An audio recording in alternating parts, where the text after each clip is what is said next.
Hello and welcome students, আশা করি তোমরা সকলেই খুব ভালো আছো। জ্ঞান জ্যোতি কোচিং সেন্টার পক্ষ থেকে তোমাদের সবাইকে আরো একবার স্বাগত। তো আমি মীরা ম্যাম, আমি আজ তোমাদের সঙ্গে যে টপিকটা নিয়ে আলোচনা করব সেটা হচ্ছে, দেখবে তোমাদের সিলেবাসের মধ্যে যে অলংকারের পার্ট আছে সেখান থেকে ব্যতিরেক অলংকার কাকে, ঠিক আছে, এই ব্যতিরেক অলংকার সম্পর্কে কিন্তু আজকে ক্লাসে তোমাদের সঙ্গে আলোচনা করবো। ঠিক আছে, দেখো আলোচনার বিষয় শুরু করার আগে খুবই একটা গুরুত্বপূর্ণ ইনফরমেশন তোমাদেরকে দিয়ে যাই। তোমরা যারা যারা ভাবছো এই সেমিস্টারে আমাদের সঙ্গে অনলাইন ক্লাস বা নোটসের জন্য যোগাযোগ করবে, তাদেরকে বলে দিই, দেখো বোর্ডের কর্নার এখানে দুটি নাম্বার দেওয়া আছে, যে কোনো একটি নাম্বারের মধ্যে কল করে নিয়ে কিন্তু আমাদের সঙ্গে যোগাযোগ করে নিতে পারো। ঠিক আছে, তার সঙ্গে তোমাদের বিভিন্ন সেমিস্টারের কোর্স ফি কি কি আছে দেখো এখানে বলে দেওয়া আছে সমস্ত ইনফরমেশন। তাও একটু করে আমি বলে দিচ্ছি। মেজর কোর্সের যারা আছো তাদের জন্য কোর্স ফি আছে 1199, আর যারা মাইনর কোর্সে রয়েছে তাদের জন্য আছে 699। ঠিক আছে, আর বিভিন্ন ইনফরমেশন কিন্তু এখানে দেওয়াই আছে, তোমরা একটু দেখে নেবে। দেখো তাহলে আমি আলোচনার বিষয়ে চলে যাচ্ছি। প্রথমে বলেছি ব্যতিরেক অলংকার কাকে বলে, আছে কিন্তু ক্লাসে আবার এই টপিকটা নিয়ে আলোচনার বিষয়। দেখো সবার প্রথমে সংজ্ঞায় চলে যাচ্ছে। ঠিক আছে, কি বলছে, যে অলংকারে উপমেয়কে উপমান অপেক্ষা উৎকৃষ্ট বা নিকৃষ্ট রূপে দেখানো হয় তাকে ব্যতিরেক অলংকার বলে। দেখো এখানে খুব সুন্দরভাবে যখনই আমি অলংকারের ক্লাস করাই দুটা বিষয় তোমাদেরকে আগেই বলে দিই।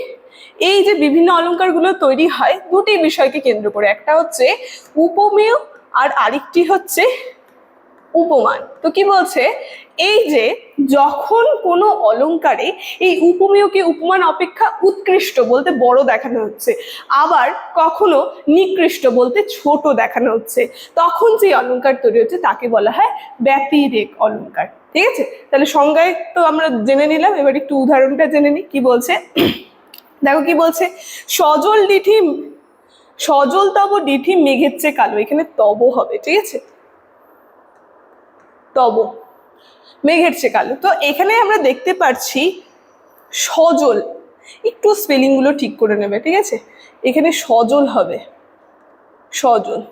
তো কি বলছে, সজল তরল তব সজল, এখানে উপমেয় যে আছে বর্ণীয় বিষয় সজল দিঠি, তো উপমান এখানে অপ্রধান বলে কিন্তু গণ্য করা হচ্ছে, বা নিকৃষ্ট বা উৎকৃষ্টবাচক শব্দ হচ্ছে চে।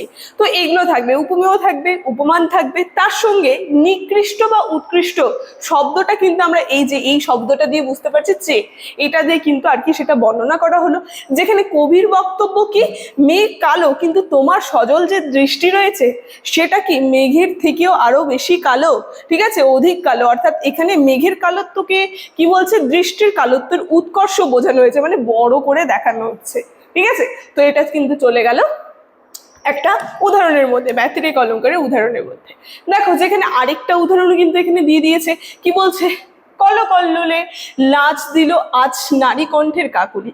তো এই জায়গায় আমরা দেখতে পারবো এটাও কিন্তু একটা এই ব্যতিরেক অলংকারের উদাহরণ। কি করে হয়, বলছে যে তোমার এত আর কি কণ্ঠের আওয়াজ এত জোরে সে কলকল্লোলকেও যেন হার মানিয়ে দিয়েছে। ঠিক আছে, তো এখানে কিন্তু বলেই দিয়েছে যে কোনটা উপমেয় উপমান, তার সঙ্গে যে আর কি উৎকৃষ্ট বা নিকৃষ্টবাচক শব্দ সেটাও কিন্তু উদাহরণে বলে দিয়েছে। আমি আর আলাদা করে তোমাদেরকে বললাম।